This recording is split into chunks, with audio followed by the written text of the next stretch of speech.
Assalamualaikum, selamat pagi buat anak-anak ibu semuanya yang berada di rumah. Mudah-mudahan anak-anak ibu semuanya berada dalam keadaan sehat walafiat. Bagaimana anak-anak ibu, masih semangat untuk belajar? Jumpa lagi dengan Ibu Novi. Kita akan melanjutkan kembali pembelajaran kita tema 1. Tema 1, organ gerak hewan dan manusia. Subtema 2, manusia dan lingkungan. Pembelajaran 4. Tujuan pembelajaran 1. Dengan mengamati gambar, siswa dapat mengidentifikasi kenampakan alam buatan dan kenampakan alam dengan percaya diri. 2. Dengan mengamati gambar pada peta, siswa dapat menyebutkan kondisi geografis masing-masing pulau besar di Indonesia dengan percaya diri. 3. Dengan mengamati peta, siswa dapat memahami kondisi iklim di Indonesia dengan peduli. 4. Dengan membaca, siswa mengidentifikasi keragaman flora dan fauna di Indonesia dengan tanggung jawab. 5. Dengan mengamati gambar, siswa dapat mengidentifikasi perilaku yang sesuai dan tidak sesuai dengan nilai-nilai Pancasila dengan peduli. 6. Dengan membaca, siswa dapat menemukan ide pokok bacaan dengan tanggung jawab. Tab pelajaran yang kita bahas adalah IPS, Bahasa Indonesia, dan PPKN. Kita mulai pembelajaran 4. Kenampakan alam pada bentang alam Indonesia merupakan salah satu yang terlengkap di dunia. Kenampakan alam itu meliputi laut, pantai, dataran rendah, lembah subur, padang rumput, sungai, danau, bukit, pegunungan, hingga gunung.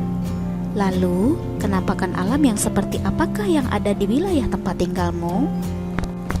Benny dan Pak Anto masih beristirahat sambil menikmati suasana alam di sekitar ladang.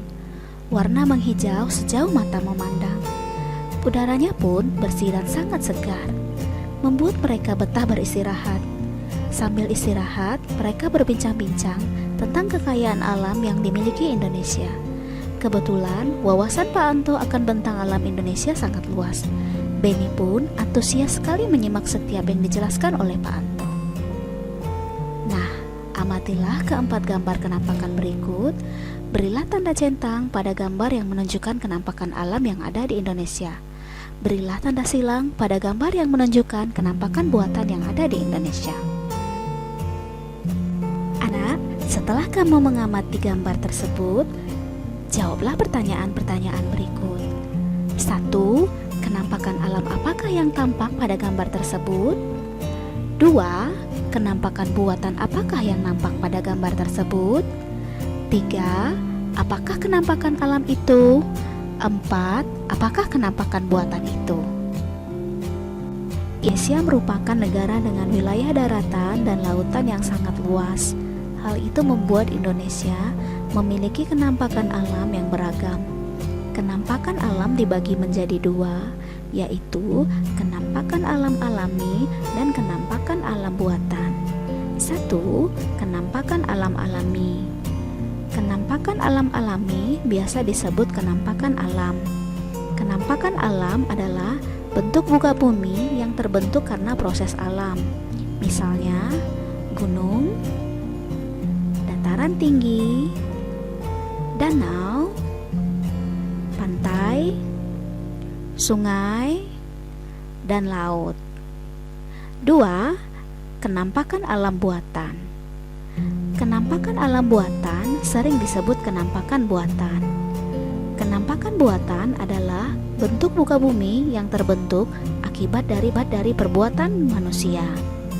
Misalnya, bendungan, taman, jalan raya, rel kereta api, pelabuhan, dan bandara.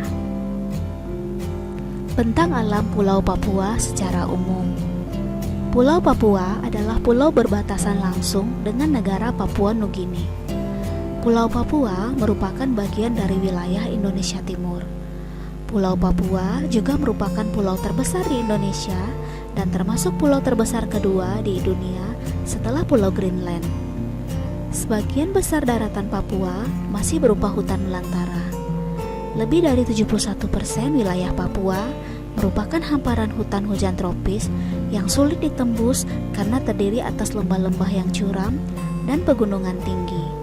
Puncak tertinggi di Indonesia berada di Papua, yakni Puncak Jayawijaya yang sebagian puncaknya ditutupi salju. Kamu sudah mengetahui kenampakan alam Pulau Papua secara umum. Kini saatnya kamu berlatih untuk mengetahui kenampakan alam pulau-pulau yang berada di wilayah Indonesia. Yang pertama, Pulau Jawa. Yang kedua, Pulau Sumatera.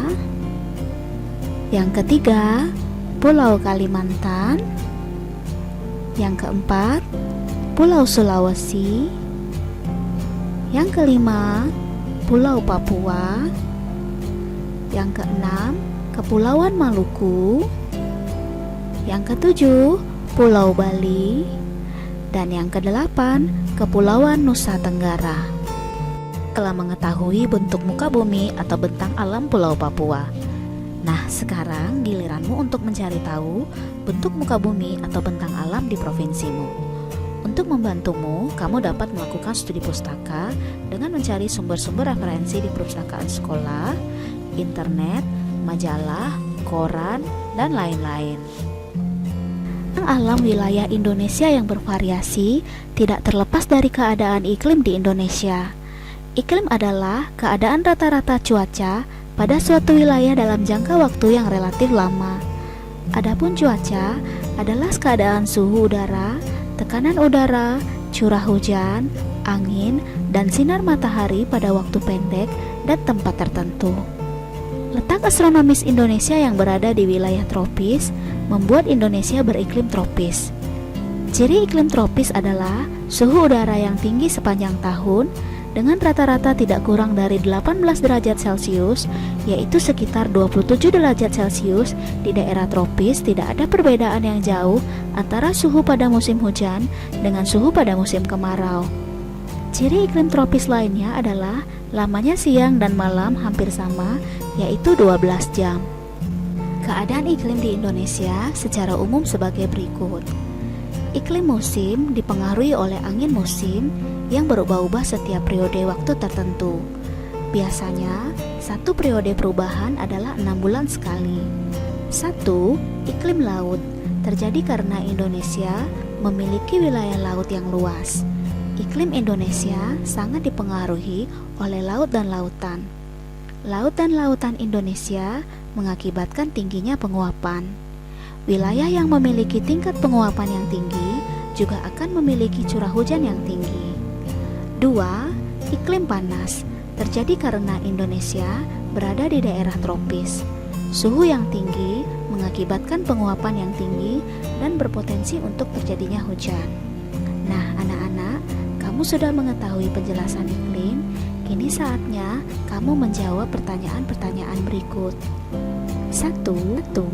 Pada bulan apakah musim penghujan terjadi di Indonesia? 2. Pada bulan apakah musim kemarau terjadi di Indonesia?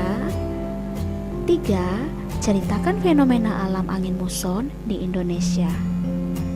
Tahukah kamu bahwa bentang alam, kondisi fisik wilayah, dan keadaan iklim berpengaruh terhadap besar dan beragamnya flora dan fauna? Begitu juga yang terjadi di Indonesia. Nah, anak-anak, sekarang kita akan menyimak teks tentang keragaman flora dan fauna. Saat membaca, kita perhatikan setiap kalimat yang menyusun paragraf. Ayo kita simak teks berikut dengan seksama.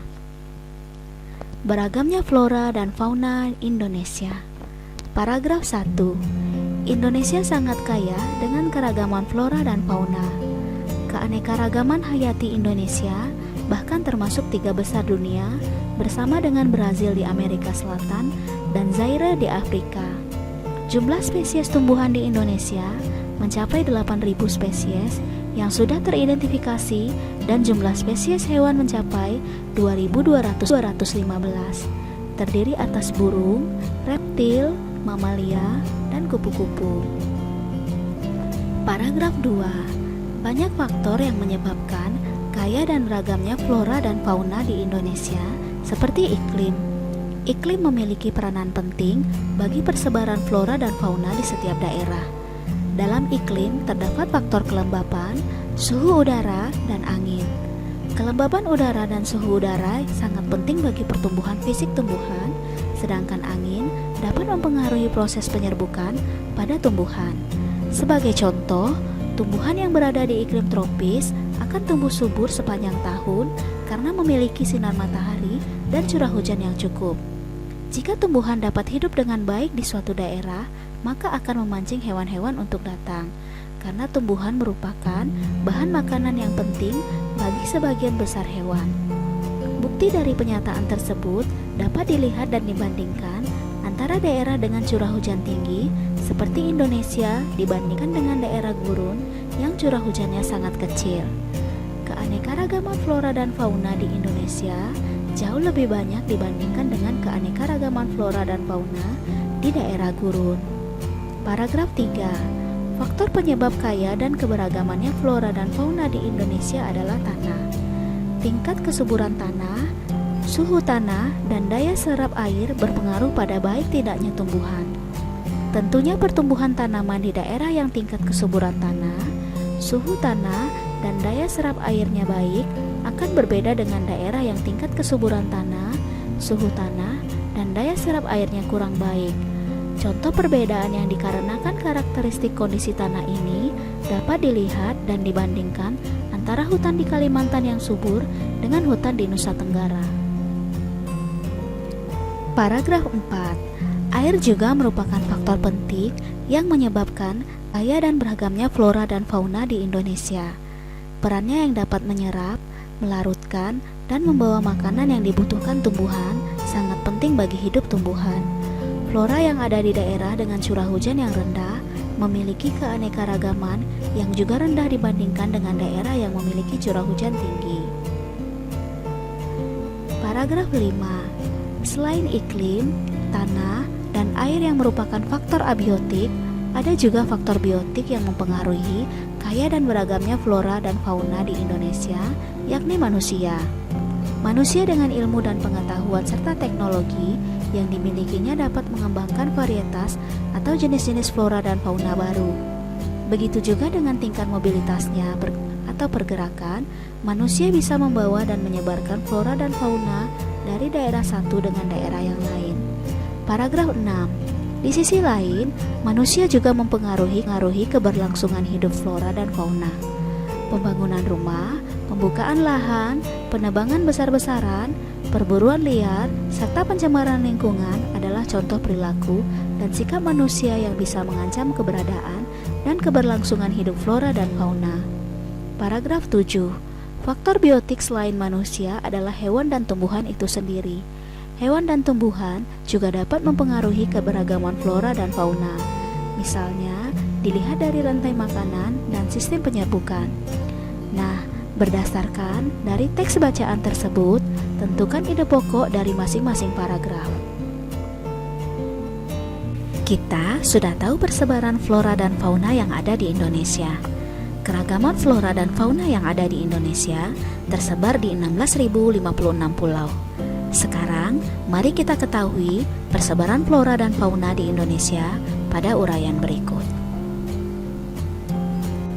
Persebaran flora di Indonesia yang pertama, Indo-Malayan, meliputi kawasan Indonesia bagian barat yaitu Kalimantan, Sumatera, Jawa, dan Bali. Karakteristiknya adalah 1. Jenis meranti-merantian sangat banyak. 2. Terdapat berbagai jenis rotan. 3. Tidak terdapat hutan kayu putih. 4. Jenis tumbuhan matoa sedikit jumlahnya. 5. Jenis anggrek sedikit jumlahnya. 6. Terdapat berbagai jenis nangka. 7. Tidak banyak tumbuhan sagu. Yang kedua adalah Indo-Australian, meliputi kawasan Indonesia bagian timur, yaitu Sulawesi, Maluku, Nusa Tenggara, dan Papua. Karakteristiknya adalah 1. Jenis meranti-merantian hanya sedikit. 2. Tidak terdapat berbagai jenis rotan. 3. Terdapat hutan kayu putih. 4. Terdapat berbagai jenis tumbuhan matoa. 5. Jenis anggrek banyak. 6. Tidak terdapat jenis nangka. 7. Banyak terdapat tumbuhan sagu. Alam yang bervariasi dan luas yang terpisahkan ke dalam pulau-pulau juga membuat beragamnya fauna di Indonesia. Amatilah bagan persebaran fauna di Indonesia berikut ini.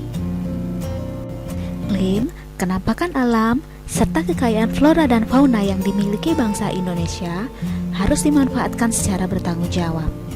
Tiap kali pemanfaatannya juga harus memikirkan mengenai dampak yang ditimbulkan, disertai dengan upaya pelestariannya.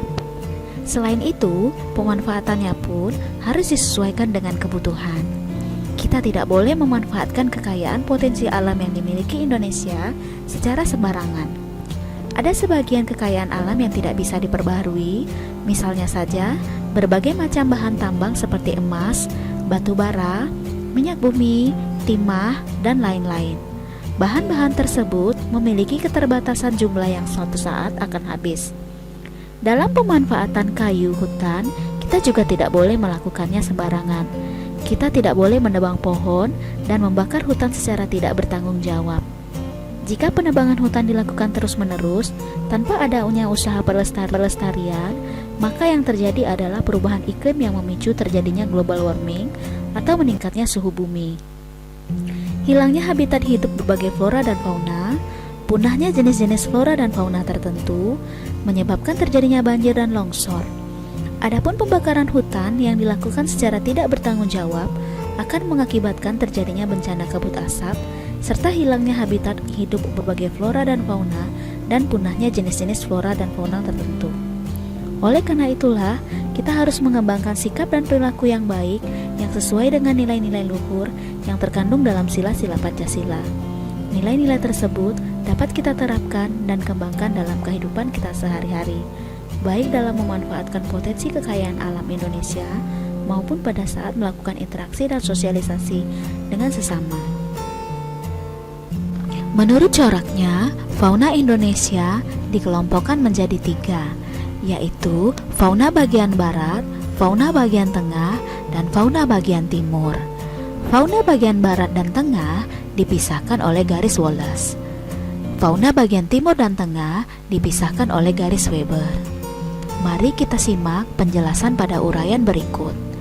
Yang pertama, fauna Indonesia bagian barat atau tipe Asiatis meliputi wilayah Jawa, Sumatera, Bali, dan Kalimantan. Banyak ditemui mamalia berukuran besar seperti gajah, badak bercula 1, banteng, macan, tapir, kerbau, rusa, orangutan, monyet, babi hutan, bekantan, dan lain-lain. Banyak juga ditemui reptil seperti ular, kadal, tokek, buaya, biawak, bunglon, kura-kura, dan terenggiling. Berbagai jenis burung yang banyak dijumpai di daerah ini antara lain burung hantu, elang, merak, gagak, jalak, kutilang, dan berbagai macam unggas. Adapun berbagai macam ikan tawar dapat dijumpai di wilayah ini seperti pesut. Yang kedua, fauna Indonesia bagian tengah atau tipe peralihan. Wilayah ini juga sering disebut dengan wilayah fauna Kepulauan Wallace. Mencakup wilayah Sulawesi, Timur, Maluku, dan Nusa Tenggara serta sejumlah pulau-pulau kecil di sekitarnya.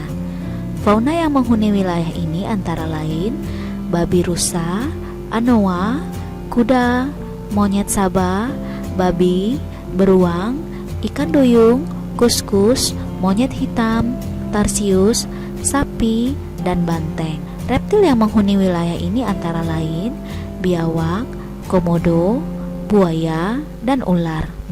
Berbagai jenis burung yang banyak dijumpai di daerah ini antara lain maleo, mandar, raja udang, burung dewata, rangkong, dan kakatua serta nuri. Yang ketiga adalah fauna Indonesia bagian timur atau tipe Australik, mencakup wilayah Halmahera, Papua, dan Kepulauan Aru. Mamalia yang banyak ditemui di wilayah ini antara lain beruang, kanguru, walabi, landak irian, kuskus, kanguru pohon, pemanjat bekantung, dan kelelawar. Di wilayah ini tidak ditemukan kera. Banyak juga ditemui jenis reptil seperti ular, kadal, buaya, dan biawak. Berbagai jenis burung yang banyak dijumpai di daerah ini antara lain cendrawasih, kasuari, nuri, raja udang, dan damudur. Adapun jenis ikan air tawar relatif sedikit. Pakailah dengan garis antara pernyataan yang mencerminkan pengamalan nilai Pancasila dengan sila-sila Pancasila yang sesuai. Sekarang kita bisa menentukan perilaku-perilaku yang sesuai dan tidak sesuai Pancasila. Berilah tanda centang pada gambar yang menunjukkan perilaku yang sesuai dengan nilai-nilai Pancasila, dan berilah tanda silang pada gambar yang menunjukkan perilaku yang tidak sesuai dengan nilai-nilai Pancasila.